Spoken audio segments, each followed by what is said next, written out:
Assalamualaikum warahmatullahi wabarakatuh. Salam sejahtera bagi kita semua. Selamat siang semuanya. Selamat datang di podcast kelompok 3 dari Laksar Batch 3 Bapekom 3 Jakarta. Oke, jadi pada hari ini perkenalkan saya Laeliani yang akan menjadi moderator dalam diskusi hangat pada siang hari ini. Jadi hari ini adalah agenda 1, kita akan membahas tentang tantangan kebangsaan. Jadi tantangan kebangsaan adalah segala bentuk ancaman, gangguan, hambatan yang bisa mempengaruhi bagaimana suatu bangsa itu mencapai tujuan nasional. Sangat banyak sekali tantangan kebangsaan. Tapi pada siang hari ini kita akan spesifik membahas tentang salah satu isu yang sedang hangat diperbincangkan, yaitu pinjaman online. Bagaimana pinjaman online itu dapat merusak moral bangsa. Jadi tema podcast hari ini adalah pinjaman online perusak moral bangsa.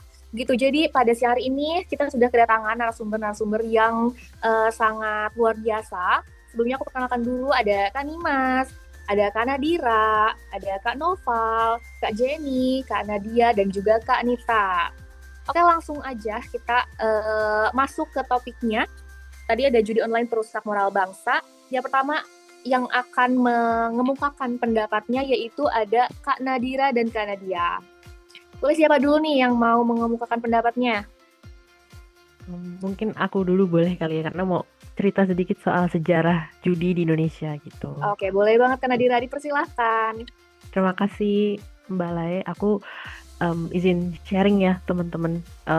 Jadi ternyata judi itu udah ada dari zaman dulu, persisnya tuh dari zaman kolonial Belanda gitu. Aku juga kaget ternyata dia udah jadi hal yang udah lama dilakukan oleh orang-orang gitu ya. Jadi menurut referensi yang aku baca gitu ya, artikel, video, bahwa katanya di zaman kolonial Belanda itu tuh judi itu lazim banget kita berlakukan, pemerintah kolonial Belanda itu perlakukan gitu ya, karena memang untuk menambah pendapatan mereka gitu. Nah terus tahun 1967 itu ternyata judinya tuh ikut dilegalkan pemerintah, terutama pemerintah daerah, karena pemerintah daerah ini ngelihat waktu zaman Belanda kok banyak pemasukan, ternyata kebanyakan tuh dari judi. Nah terus kalau misalnya nih kita flashback lagi gitu ya, tahun 70, 80, mungkin bisa tanya ke orang tua kita ya, dulu tuh ternyata lazim banget juga ngelihat orang tuh kayak pasang angka gitu ya. Jadi ada mungkin kayak papan gede banget di tengah jalan gitu, itu isinya tuh angka-angka gitu teman-teman. Nah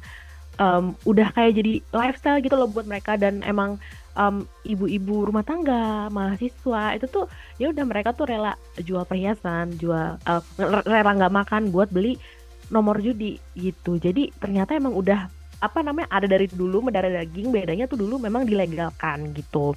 Nah karena pemerintah melegalkan untuk membuat sirkulasi nomor, kita dulu tuh disebutnya nomor togel gitu ya.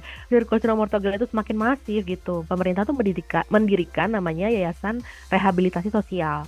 Nah, ini kan yayasan gitu ya namanya, tapi ternyata bukan untuk berderma, tapi ternyata untuk memproduksi SDSB atau sumbangan dana sosial berhadiah, yang nama lainnya, atau nama kerennya dari togel itu sendiri tuh selalu kayak wah, ternyata dulu memang seresmi itu gitu, sampai dibuat regulasinya segala macam. Nah yayasan ini tuh tadinya tuh ditargetkan buat juga sekalian bangun sekolah, bangun infrastruktur gitu kan, tapi ternyata terus di ekspansi nih nomor togelnya. Nah jadi karena ngelihat betapa besarnya pengaruh judi, berapa banyak orang tuh ikut judi, mungkin banyak yang kalah dan yang menang tuh juga dikit gitu kan.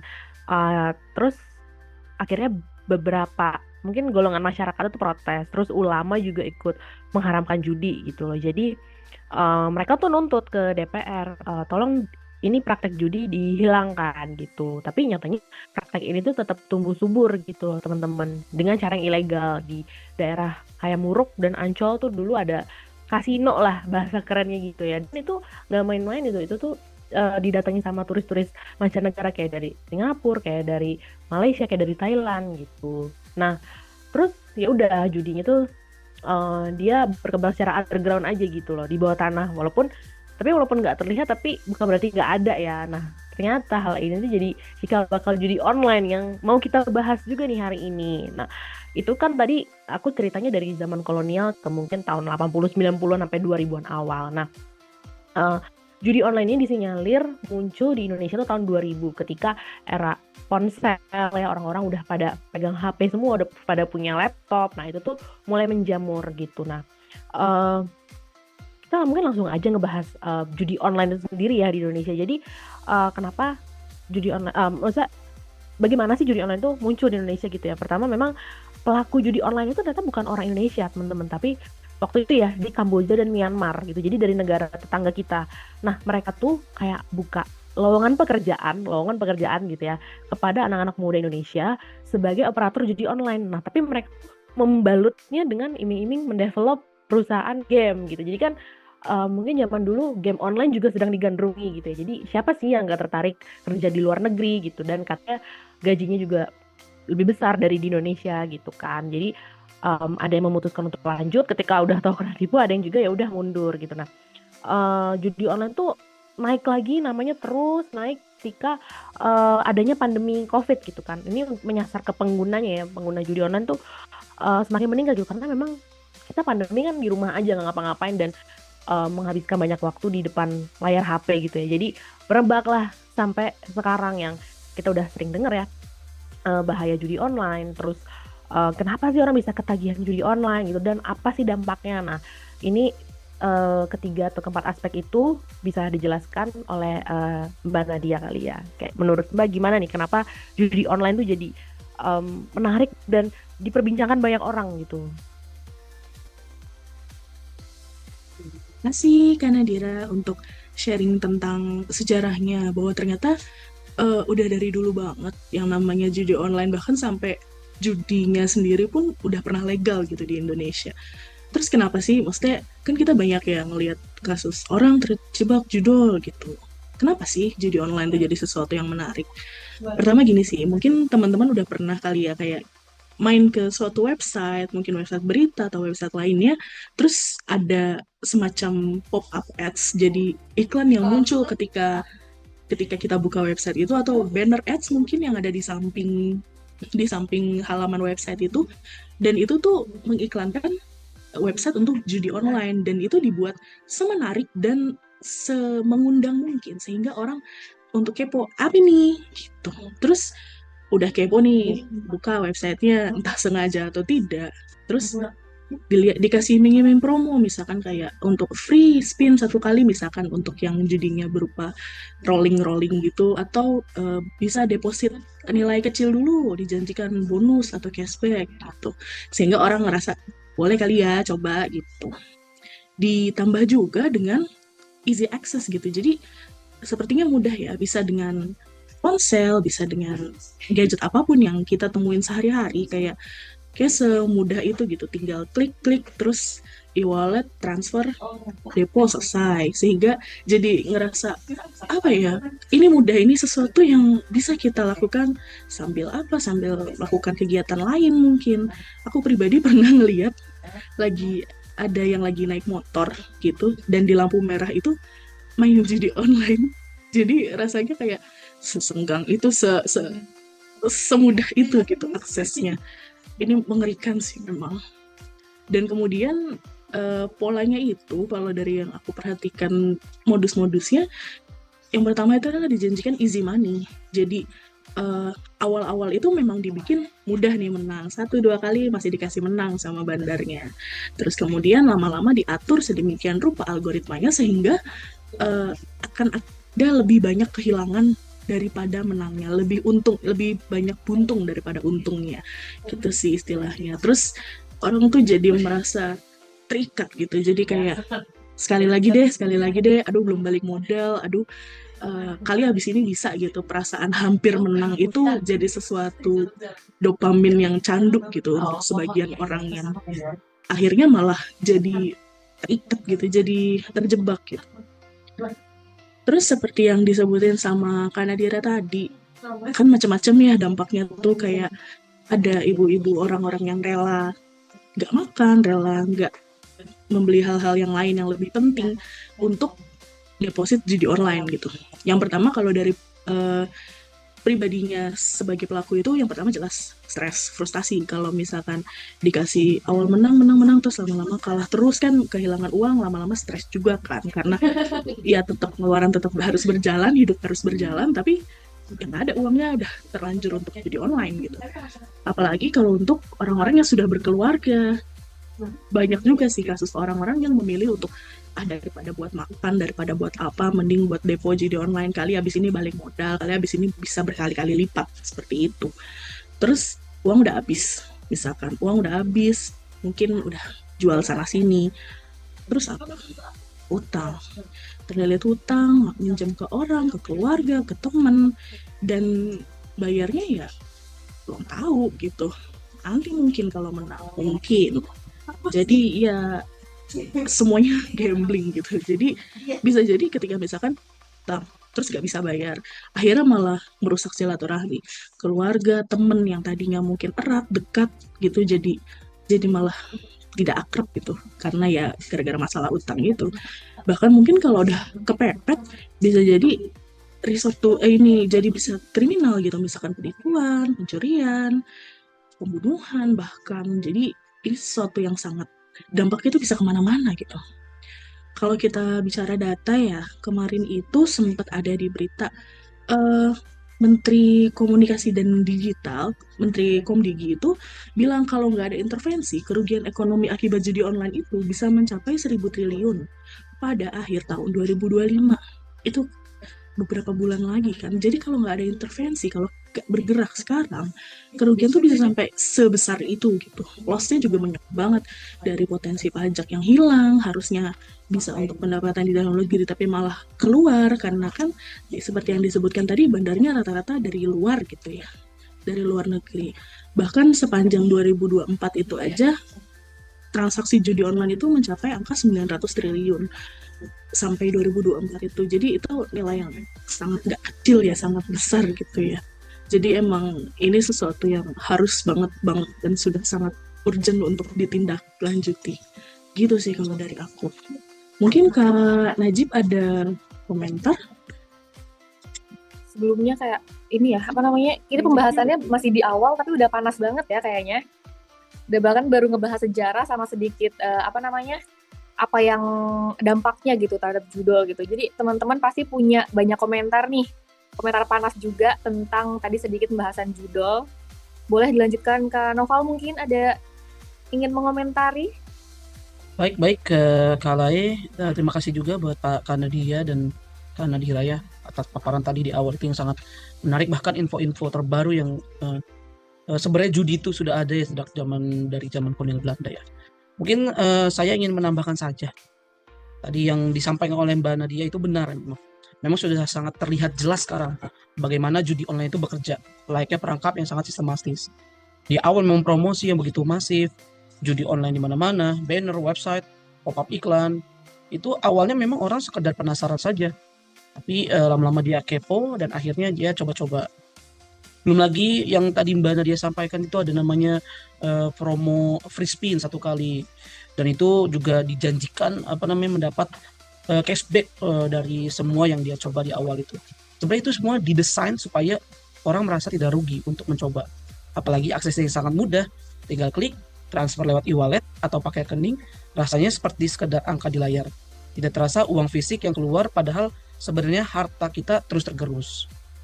Dan yang lebih berbahaya lagi yang sudah disampaikan Mbak Nadia tadi adalah soal easy money ini. 1-2 kali pemain sengaja dikasih menang supaya ketagihan. Tapi pada akhirnya algoritmanya diatur sehingga kemenangan jauh lebih kecil daripada kekalahan. Dari situlah muncullah lingkaran setan. Kecanduan dopamin, ada rasa penasaran, sekali lagi aja lah, habis ini pasti menang. Tapi justru makin kalah, makin penasaran, makin habis. Dampaknya apa? Pertama, individu mengalami stres berat. Banyak yang frustasi karena uang terus habis, banyak balik modal.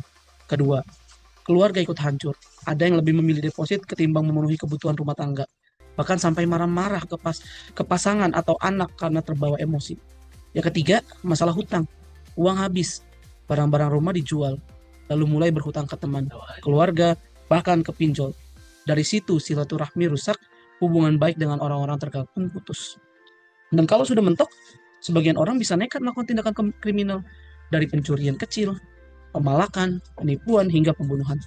Kasus-kasus tragis yang belakangan kita dengar, di mana nyawa melayang hanya karena uang judi online, adalah bukti nyata betapa bahaya jeratan ini. Jadi jelas bahwa judi online bukan sekedar pilihan pribadi, bukan sekedar urusan orang yang kecanduan, dampaknya berlapis, menghancurkan individu, merusak keluarga, meretakkan relasi sosial, melahirkan kriminalitas, dan akhirnya membebani negara. Melihat semua ini, kita tidak bisa lagi menganggap judi online hanya sebagai hiburan atau kesalahan kecil. Ini ancaman serius bagi masyarakat, bagi generasi muda, bahkan bagi masa depan bangsa. Pertanyaannya, apakah kita masih mau menutup mata? Atau kita berani menghadapi masalah ini sebagai ancaman bersama, sebelum lebih banyak nyawa, keluarga, dan masa depan yang dikorbankan? Mungkin kalau dari komentar saya cukup seperti itu. Mbak Laya, mungkin dari Mbak Nita atau yang lain bisa menambahkan komentar. Oke, terima kasih banget Mas Noval. Saat ini ya kita jadi semakin menarik pembahasan ini. Jadi boleh banget teman-teman yang masih punya komentar, pendapat dikemukakan di forum kali ini. Siapa yang akan melanjutkan memberikan komentar? Kak Nita? Oke, baik. Terima kasih. Tadi apa yang sudah disampaikan oleh teman-teman sebelumnya, yaitu Kak Nadia, Nadira, dan Mas Noval itu benar-benar sudah sesuai dengan apa yang terjadi saat ini ya. Karena fenomena-fenomena yang terjadi saat ini sudah menunjukkan bahwa impact dari adanya judi online itu sangat luar biasa. Padahal ketika kita memulainya itu hanya iseng-iseng, hanya ingin mencari hiburan, atau karena ada teman yang menginfokan bahwa kalau kita iseng-iseng main ini ternyata kita bisa dapat uang loh gitu kan. Easy money itu sangat berimpact luar biasa ke orang-orang yang notabene butuh uang kadang-kadang. Tapi tidak menutup kemungkinan orang-orang yang juga sudah hidup berkecukupan pun tergiur untuk bermain judi online ini. Jadi saya ada contoh kasus yang nyata karena ada tetangga saya yang mencoba untuk bermain judi online, padahal beliau ini bukan orang yang butuh uang, atau bukan orang-orang yang di lingkungan yang bermain judi online.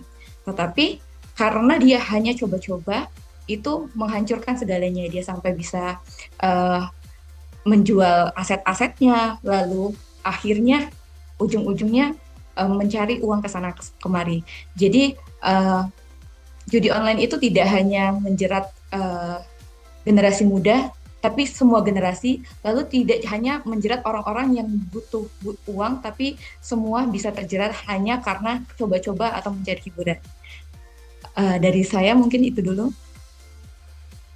Oke, ini insight baru juga sih buat aku. Jadi benar, sebenarnya yang ngelakuin judi online itu bukan kayak orang yang butuh uang ya. Yang iseng-iseng justru yang banyak terjerat juga karena mikirnya ini tidak berpengaruh apa-apa gitu. Oke, sangat seru lagi. Siapa nih yang mau ngasih komentar lagi karena semakin panas pembahasannya. Mungkin tadi ada yang ngebahas tentang pinjol, dari judul ke pinjol. Ada nih yang mau ngebahas tentang pinjol? Ya, oke. Oke, boleh Jadi aja kalau nih. misalkan, terima kasih Kak Lain. Kalau misalkan kita ngebahas soal judul nih, biasanya kalau orang udah ngelakuin judi online, mereka banyak nih aset-aset yang kejual. Dan ujung-ujungnya mereka cari pinjaman ke saudara atau ke keluarga. Tapi ketika mereka udah nggak dapat lagi nih pinjaman, akhirnya mereka terpaksa melakukan pinjaman online. Nah, jadi pinjol sama judi online ini ibarat dua sisi mata uang yang keduanya menciptakan lingkaran setan yang sulit untuk diputus. Jadi orang yang udah terjebak hutang gara-gara judol sering cari jalan keluar lewat pinjaman online. Sekilas itu kayak penolong ya, karena kalau kita ngelakuin pinjaman online itu cepat, syaratnya mudah, dan langsung cair. Prosesnya juga minim persyaratan dan bikin banyak orang tergiur, terutama mereka yang lagi butuh uang darurat. Tapi kalau kita lihat lebih dalam, itu sebenarnya jebakan yang didesain untuk menguntungkan penyedia pinjol dengan cara ngerugiin peminjamnya. Orang yang terjebak judol seringkali mencari modal cepat untuk mereka taruhan lagi. Mereka pikir kalau mereka nanti menang besar, semua hutang itu akan langsung lunas. Tapi mereka itu nggak sadar bahwa platform judi online sendiri itu dirancang untuk merugikan pemain. Jadi uang pinjaman itu hampir pasti habis tanpa hasil. Akhirnya mereka balik lagi ke pinjol untuk hutang yang sebelumnya. Dan siklusnya tuh akan berulang-ulang kayak gitu terus. Bayangin nih, misalnya ada seorang bapak-bapak, dia butuh uang untuk bayar hutang. kemudian tidak punya sumber pendapatan tetap. Dia ngelihat iklan untuk judi online dan bilang main sekarang nanti bakal menang banyak dan menang jutaan rupiah dalam sekejap. Dipikirnya tuh kesempatan untuk bisa melunasi semua utangnya. Nah, ternyata setelah main sering kalah dan akhirnya dia butuh modal lagi untuk main. Dan setelah pinjol itu masuk. Pinjol tuh minjam uang dengan harapan orang itu dapat main lagi dan dapat menang banyak sehingga dapat menutup semua utangnya. Namun ternyata orang itu kalah. Hutangnya udah dipinjol, bunganya terus bertambah. Akhirnya dia pinjam lagi, dipinjol dan berulang seperti itu. Nah, hasil akhirnya tetap sama, tetap kalah. Nah, itu terjadi kenapa? Karena sebenarnya kedua hal ini itu dirancang untuk emang bikin kecanduan video online sama pinjaman online. Video online menggunakan algoritma yang membuat pemain merasa hampir menang. Padahal itu hanya trik psikologis agar mereka tuh terus main. Sementara itu, pinjol terus ngejar pinjam dengan tawaran pinjaman baru untuk menutupi hutang-hutang lama. Dari sini jelas ya udah kayak nggak ada jalan keluarnya lagi. Siklus ini tuh makin diperparah dengan stigma sosial masyarakat. Orang-orang yang terlilit hutang itu sering kayak malu atau mantan keluarga atau teman. Dan akhirnya mereka ujungnya balik lagi ke pinjol dan judi online. Kayak soalnya tuh udah nggak ada jalan keluar lagi. Nah, sebenarnya banyak sih alasan selain orang yang judol kenapa mereka bisa terjerat pinjol. Biasanya tuh karena yaitu mereka kebutuhan darurat finansial. Kemudian mereka tuh kurang pengetahuan soal bunga atau biaya tersembunyi dari pinjaman tersebut. Kemudian tergoda oleh kemudahan prosesnya. Khususnya bagi mereka yang mungkin kayak kurang mampu atau nggak punya akses ke pinjaman konvensional. Misalnya dari bank yang cukup rumit ya prosesnya untuk melakukan pinjaman karena butuh jaminan aset atau riwayat kredit. Jadi pinjol ini seperti selalu secepat karena cukup modalnya kayak KTP, nomor HP, dan internet itu tuh udah bisa langsung cair tanpa syarat-syarat yang ribet. Namun di balik kemudahan yang diberikan itu banyak banget resiko besarnya, kayak bunga tinggi dan biaya tambahan yang numpuk yang bisa bikin utang seorang tuh membesar dengan cepat. Nah, di situasi inilah awal terjadi jeratan masalah yang sulit dilepaskan. Sebenarnya siapa sih yang paling rentan terjerat pinjol? Sebenarnya sama aja ya kayak terjerat judol. Jadi dari semua kalangan usia dan semua kalangan itu bisa terjebak pinjol. Nggak cuma mereka yang kesulitan finansial biasanya, bahkan mereka yang sudah punya banyak uang pun masih bisa terjerat. Biasanya karena mereka itu punya gaya hidup yang konsumtif dan ingin selalu cepat memiliki barang yang terbaru. Pikirnya mungkin karena penghasilan utang mereka itu masih dirasa kurang ya, akhirnya mereka butuh secara cepat dengan menggunakan pinjol. Bahkan mahasiswa pun juga banyak yang menggunakan pinjol, kayaknya mereka butuh untuk biaya kuliah dan kemudian kerja yang tergiur modal cepat untuk investasi. Dan akhirnya mereka terjebak untuk melakukan pinjaman online. Nah, dampak pinjaman online ini juga nggak main-main, sama kayak judol ya. Sebenarnya pinjol ini dari awal tuh udah banyak red flag, kayak misalnya bunganya itu yang besar banget. Bahkan bunganya itu bisa sampai 100% dari pinjaman itu sendiri. Itu belum termasuk denda keterlambatan yang bikin hutangnya tuh makin numpuk. Nah, dari pinjol itu dampaknya tuh banyak sekali yang negatif. Salah satunya secara finansial aja utang pasti membengkak karena bunganya tinggi. Kemudian banyak kasus di mana keluarga yang terjebak ada hutang pinjol dan judi online, seluruh asetnya habis kayak motor, emas, terus aset lain, peralatan rumah tangga pun dijual untuk menutupi semua hutangnya. Namun karena hutangnya terus bertambah, jadi semuanya tuh kayak masih sia-sia gitu, masih butuh banyak uang lagi. Kondisi ini tuh sering membuat keluarga tuh jadi korban, kayak ada pasang suami istri yang akhirnya karena mereka udah terjebak, suaminya contohnya mereka terjebak judol, akhirnya ujungnya perceraian. Kemudian kayak anak-anaknya jadi korban, anak-anaknya bisa aja kayak terpaksa putus kuliah karena udah nggak ada biaya lagi, terus konflik-konflik keluarga yang berujung jadi rusaknya hubungan antar keluarga. Dan di sisi sosial pun juga ada dampaknya, kayak reputasi sosialnya bisa menurun, kemudian pasti malu karena udah terjebak judol dan terjebak banyak pinjaman atau jadi banyak utang. Sebenarnya tuh bisa nggak sih apa yang bisa dilakukan gitu ya untuk menangani pinjol ini? Sebenarnya kalau buat mereka yang udah terlanjur terjebak itu pasti akan susah ya untuk keluar. Selain mereka harus melunasi hutang-hutangnya. Tapi mungkin yang bisa kita lakukan untuk biar nggak makin banyak orang terjebak pinjol itu, kita harus banyak nih mengedukasi soal finansial dan soal pemahaman bunga, cicilan, dan risiko kalau melakukan pinjaman online. Kemudian mungkin untuk pemerintah juga lebih mengetatkan lagi regulasi tentang pinjaman online. Nah, kalau ngomongin soal ini sebenarnya salah satu mungkin tontonan yang menarik nih, judulnya tuh No More Bets nih, film asal Tiongkok yang based on true story tentang biaya judi online juga. Mungkin nanti teman-teman bisa coba lihat supaya makin aware soal judi online dan juga pinjaman online. Nah, kayaknya pembahasan itu akan lebih menarik kalau mungkin kita bahas tentang kasus yang akhir-akhir ini lagi ramai tentang judi online. Mungkin kasusnya bisa diceritakan oleh Kak Nimas. Iya benar banget, kita akhir-akhir ini sempat ada berita yang lumayan viral ya tentang kasus gara-gara pinjol dan judol itu. Boleh Kak Nimas mungkin kayaknya tadi sudah speak pengen ceritain itu. Ya, tes. Iya Mbak, ini makasih Mbak Lai. Jadi gregetan juga dari tadi, ya ampun, kayak pengen marah gitu ya. Nah ini saya punya beberapa kasus ya terkait judol sama pinjol ya. Yang pertama tuh ada berita dari Pusiknas Polri itu dari kompas.com, kecanduan judi online akibatkan frustasi, depresi, bunuh diri ya. Nah kasus ini tuh kebetulan terjadi di Ciputat Timur, di deket ya. Nah itu akibat kesulitan ekonomi, jadi kecanduan bermain judi online itu bikin seorang laki-laki inisialnya AF, kita aja umurnya 31 tuh nekat membunuh istri sama anaknya. Nah lalu dia bunuh diri sendiri tuh. Nah ternyata nggak hanya judi online ya, ternyata Bapak AF itu ternyata terjerat pinjaman online, jadi udah pinjol, judol lagi ya, double kill jadinya ya. Ya, yang kedua nih aku punya berita dari detik.com itu menjerat ASN ya teman-teman ya. Jadi itu ada pegawai ASN BPS yang membunuh dan merampok rekan kerjanya. Jadi di Halmahera Timur, namanya Aditya Hanafi, udah singkat aja AH gitu ya. Nekat membunuh rekan kerjanya itu sama-sama BPS juga, pegawai BPS juga, ASN juga, namanya Karya Listianti Pertiwi, sebut aja Tiwi, gara-gara nggak dipinjemin duit 30 juta. Nah kenapa kok pinjem? Karena tuh pelakunya itu tuh mencari pinjaman uang buat judol.